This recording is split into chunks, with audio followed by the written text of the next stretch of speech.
today sa Power ng Pinoy. We are passionate because we are good at it. We are good at it because we like it. I developed my passion to excel in engineering, for example, once I was at Mapua. I found myself wanting to do more. It's that liking that made me good at things, and then I wanted to do more. I left nothing unturned. Dado Banatao, the leading Filipino venture capitalist in Silicon Valley today. Madiskarte, matalino, at disiplinado. Iyan ang power ng Pinoy.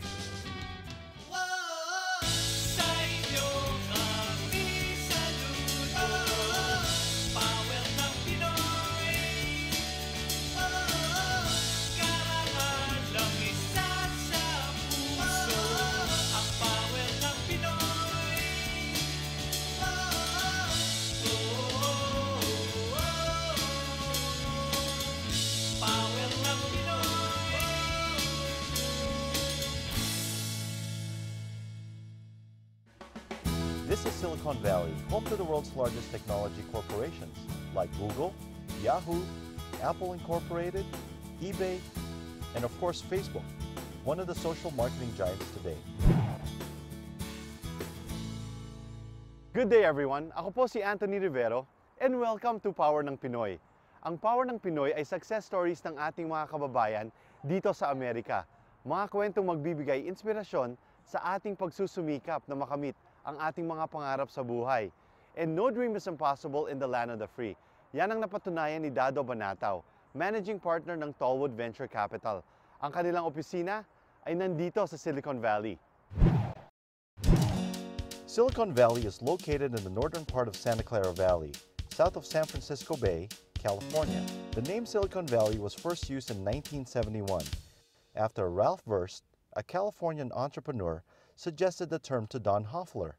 Hoffler, a journalist for the Electronic News, used the term Silicon Valley to describe the rapidly increasing congregation of electronic companies in Santa Clara County.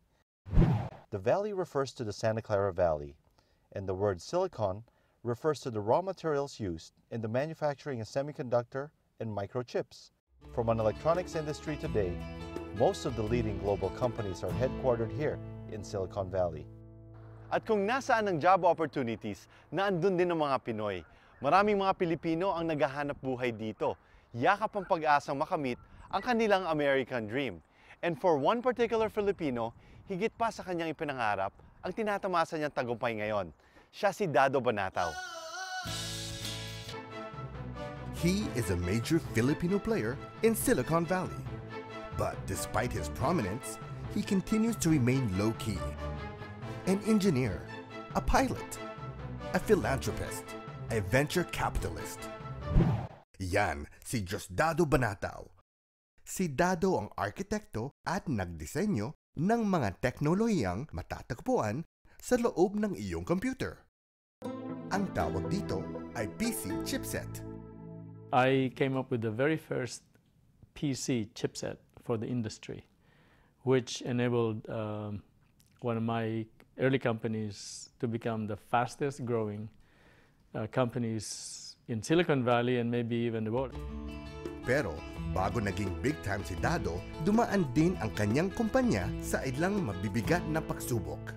Money was one of the largest obstacles in funding a company. We were rich in ideas, we were rich in engineers, but we were very poor in the funding side. There were 3 months where we were paying our employees' salaries with personal checks. But nothing can stop a great mind from succeeding.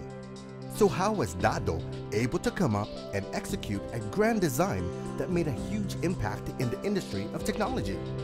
It was the thinking process that took over. I was obsessed about, okay, if I know this, maybe I can apply this theory another way. Your mind begins to explore other things, and that to me is pure thinking. Dado's humble beginnings will take us back to Cagayan, a province located in northeastern Luzon, Philippines. Dado and his 3 other siblings were born and raised in a little barrio of Malabak, Igig, Cagayan. Our barrio is right next to Cagayan River, which is a huge river, at least in that section. But it was not all play for the boy growing up in the barrio. My father was the disciplinarian. He was very strict. Math and science, Dado's favorite subjects. Nagsimulang mag-aral si Dado diretso sa grade 1 nung siya ay 5 years old. It was in the same school where Dado developed his interest in math. In high school, at the Ateneo de Tuguegarao, Dado's interest in math blossomed and he quickly explored the wonders of science. In 1966, at age 19, Dado completed his Bachelor of Science degree in Electrical Engineering at Mapua Institute of Technology in Intramuros, Manila. He graduated cum laude. Right after college, Dado started job hunting. When I applied to Meralco, I was accepted. They offered me a job. And of course, the salary was there. And I looked at it and I thought, that is the salary for all of this effort? He then shifted gears and went to Philippine Airlines instead. So Philippine Airlines advertised they were looking for pilot trainees. I just looked at it as that could be an exciting thing to do, flying. Indeed, an exciting activity that Dado continues to do today. Meanwhile, while accumulating more flying hours at PAL, a job opportunity from Boeing landed towards Dado's direction. I got an answer from Boeing. You are accepted as a Boeing design engineer. We are now beginning the process to apply for your visa. And when it was time to leave, his mother Rosita gave her son a bunch of coins. Apparently, it is a way of bidding good luck.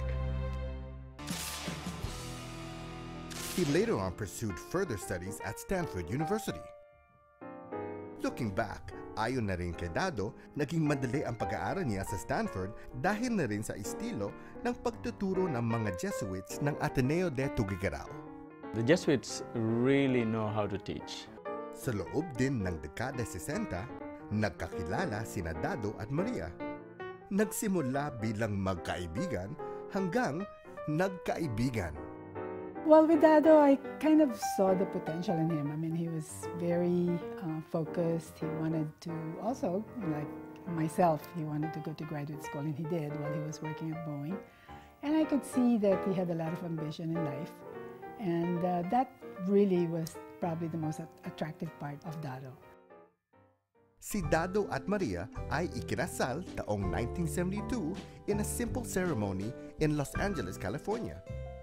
As a husband, Dado is full of surprises.